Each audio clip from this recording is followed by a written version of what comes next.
The Rocket Review is sponsored by Why Not Saloon.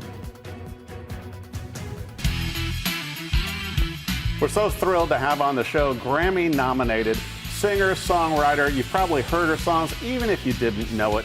Kim Richey. Kim, thanks for coming on the show. Thanks for having me. Well, what about this new album that you just had come out in May, Every New Beginning? I was listening to this, Kim, and it's like the depth of the songwriting and the recording and everything. How did you come up with this? I've been doing this for about 30 years now. So when I first started out, I wrote every day, all the time. So I have a very large back catalog to draw from. Right. And because these days, I'm touring a lot more. Yes, you like are. Like everybody else. You know, that's kind of how we're making money these days, are out on the road it also playing shows. helps when you have, huge names, in the business that want to tour with you, like Brandy Clark and Brandy Carlisle and Mary Chapin Carpenter, just to name a few. Yeah, so when I made the album, I had, it's probably, I don't think it's half and half, but there's a fair number of older songs on the record, and then songs that are, I wrote within the last couple years or so. Right. So that's where all these songs come together, and when I'm putting an album together, I kind of look back at the catalog and then new songs that I've written, because if you write so much, I think a lot of times, you kind of forget about the older songs, right? And you're thinking, oh, here's my shiny new songs. I like these the best, and you forget about those. Or maybe they just don't speak to you at the time, and then get a little older or something. It's like, oh, okay, I get why I was writing about that then, and it makes sense for me to sing this now. Well, and that's what I really noticed too, and I was telling you before we came in studio, Kim, to where with the album, with Every New Beginning, I think there's so many songs that all of us can relate to. I mean, you do such an incredible job with the imagery, with the lyrics and everything, and your voice is incredible. Love the harmonies, which you're known for. But it's like Goodbye, Ohio. Goodbye, Ohio, to me, it's like, once again, it grabs you, and you're from Ohio originally, before you moved here to Nashville. And it's just, there's so many songs like that in the catalog. It's like, I think there's something for everybody in these songs, don't you? Yeah, I hope so. I mean, that's what I think that when the way I write, I not grew up, but my major influence would be Joni Mitchell. Oh, incredible. And that's that kind of songwriting. Try to sort out your own thought process and what's going on in your head and your heart, through writing a song about it. Right. So, and I think my songs are personal, and it's so much easier. That's why I started writing songs, because it was easier for me to say something really personal about someone or about myself under the safe umbrella of this is just a song, Right. So that's how I started out. So it's like a therapist, but you're not paying for the therapist, is what you're saying. Yeah. The songs turn out that way sometimes. But the more personal, like if I open myself up when I'm writing a song, I think people can relate to that. I mean, I know if I'm feeling sad or something, and I want to, if somebody else, if I listen to a sad song, then I feel like somebody knows how I'm feeling. Right. So that's kind of the way I come at it. Your songs are so relatable, and we were talking too about, the studio, to where Skinny Elephant is where you recorded most of it here in Nashville, but also in another studio. Also in Doug Lancio's studio at his home, down in the basement, Wow. I'll tell you what, and also I got to bring this up, we were talking about the guitar solo. Yeah. And Doug, just what a guitar solo. It's like I couldn't stop listening to that solo. Yeah. It was like perfect. Yeah, it's so great. And I walked in there the one day, and he said, "Well, I put a guitar solo on here, and I hope you like it." And which song was that? It's "Feel This Way." Feel This Way. Thank you. Yeah, and he said, I put a solo on. I hope you like it. And I'm thinking, well, of course I'm gonna like it, because it's you, and you're my favorite guitar player. and I listened to it, and it was like, oh no, I didn't like it. I loved it. It's amazing. It's one of my favorite things on the album. And it fits the song, but also, listening to this album, you added horns, which a lot of singer-songwriters don't typically add a lot of keyboards and horns, but you do. Yeah, we the last few albums, I think the last three probably I've had, and it's because it's Dan Mitchell, and he's playing flugelhorn. And sounds so good. And also, I know, it's just, I love the flugelhorn too, and his playing. He has a beautiful sense of melody, and the flugelhorn is so much more mellow than the trumpet, right? Right. And then he plays keyboards too, and he's a beautiful singer as well. Right. So he's like he's the secret weapon. He's the ringer. It's amazing because you make it all blend so cohesively on this album and in your past albums, which have certainly got a lot of notoriety. I've got to bring up, though, you know, the catalyst to start this new album was a documentary. Well, that's Every New Beginning, right? That was for the idea for the title of it. Right. So for the title of the album, because you know I had the, I still think of when I put out an album as a body of work, not like a bunch of singles or whatever kind of thrown together. But I like it. I kind of think of it more as a book of short stories or something. And so I needed a title for this album, and I went to the Belcourt, my most favorite theater, and I went to see a movie. And it was playing in the upstairs little theater, and I don't really like the little theater because I go to the movies to sit way up front and like be in the movie. Right. So I don't want to sit in a little screening room. So I thought, well, I'm just gonna go see what's on downstairs. So I went downstairs, and there was a documentary called King Coal, and it's a beautiful documentary. It's about the effects that coal mining has on a community. I think it was West Virginia and Kentucky probably, and maybe Pennsylvania as well. I can't quite remember. But in the documentary, the main character is a young girl, and she narrates the whole thing as well.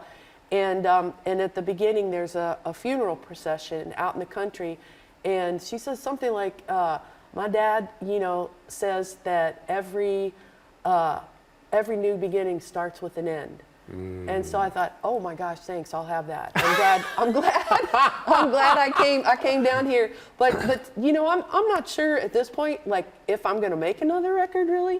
You know, I might be in Act 3 and see what I'm, you know, do what I want to do now. And I'll always do music, but I'm not sure about making another record.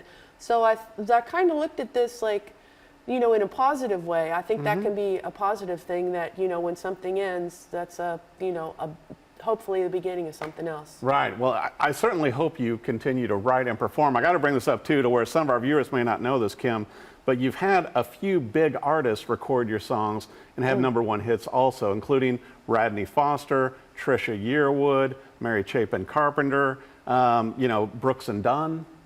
I have recorded your songs and made big hits out of them also. Yeah. So you can't stop writing songs. I love writing songs because I write with other people a lot of times. Right. And I've met some of my closest friends because of that. Like when you sit down and write with somebody, you start talking about things that are really personal under the safe umbrella of the song, you know. Right. But if you just meet someone, you might not get to all of that stuff, you know, for quite a ways down the road. So I love, and it's so much fun. Like Aaron Lee Taston, he plays and sings on a couple songs that he and I wrote together on the album, and he's my across the alley neighbor. Oh, okay. And so he came over, and I just have the best time, you know, with my friends writing and cutting up and working on a song. And then when the song is finished, then instead of just me by myself going, I don't know, is this good or is this stupid? You know, I usually have the, like, you know, person on your shoulder right going, on each shoulder. Yeah, you're terrible. Yeah, you know, that's the one I get. I know. The songs. I know. Where's the good shoulder guy? Yeah, it's never the good one. He on never my songs. shows up. But so when you have somebody that you write with, you know, then that's shared. Like we're like, oh, our song's pretty good, isn't it? You know. Right. So I love that about it too. Well, and you know, and also, you know, you're such an incredible vocalist, and particularly with your harmonies, to where Jason Isbell, you know, also utilized you. You know, you're like his secret weapon sometimes.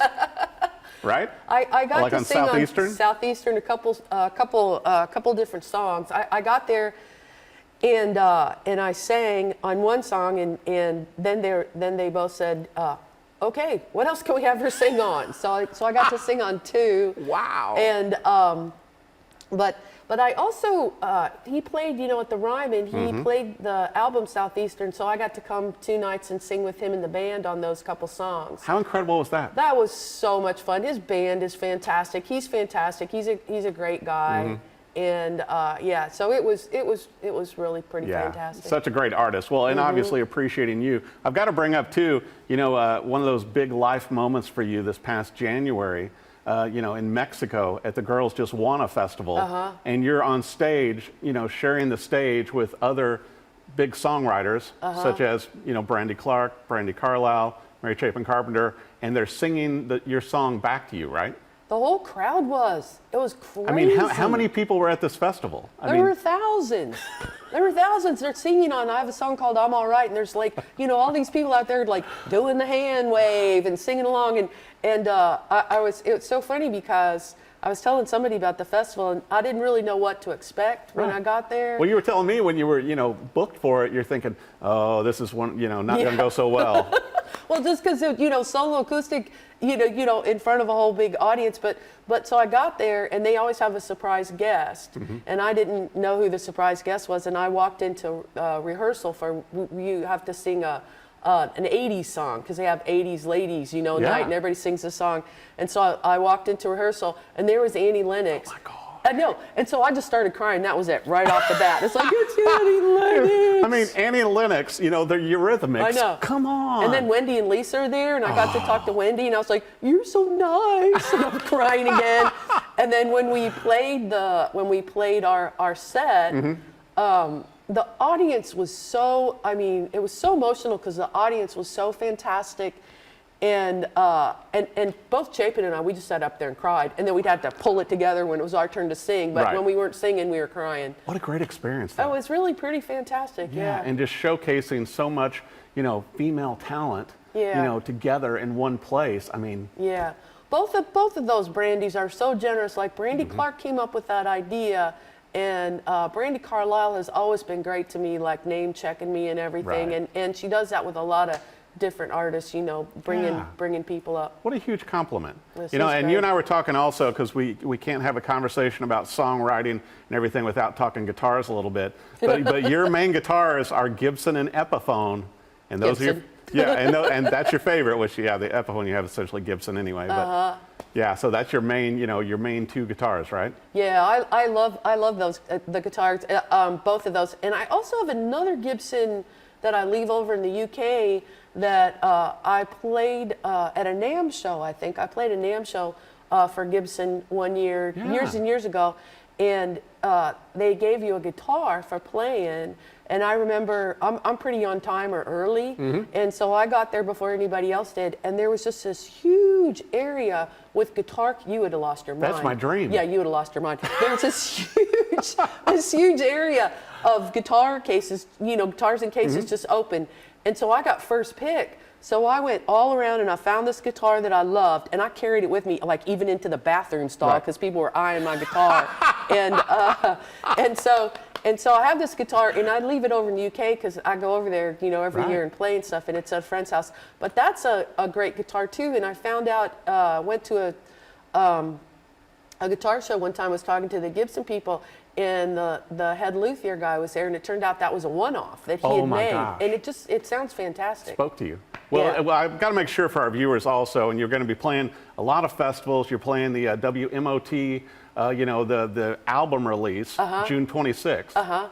But we got to talk about this too, to where you've had the pre-order albums that were available in orange, and then now that you've also got the vinyl that's like the clear green, like Coke look. Coke bottle, yeah. Coke it's bottle? Like that old kind of Coke bottle green. I yeah, love it's pretty that. cool, yeah. Yeah, so that's available, but also your album's available on CD and digital download, and so there's many ways for people to be able to hear your music and appreciate it, but also to come see you live, right? Yeah, I'll be playing a lot of shows, that's for sure. Well, I want to make sure for our viewers, Kim, with your website, social media, everything else you're doing, where should they go to come see Kim Richey live?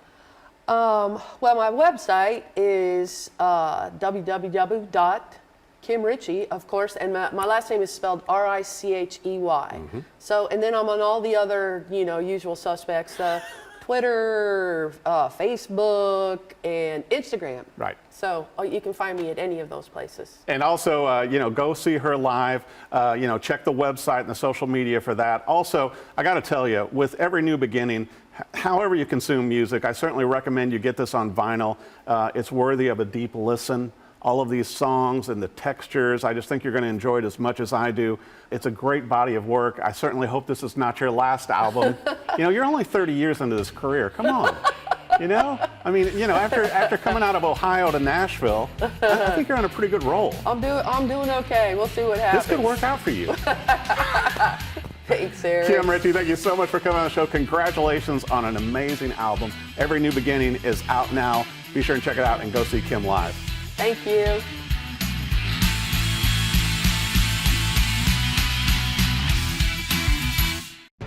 The Rocket Review is sponsored by Why Not Saloon.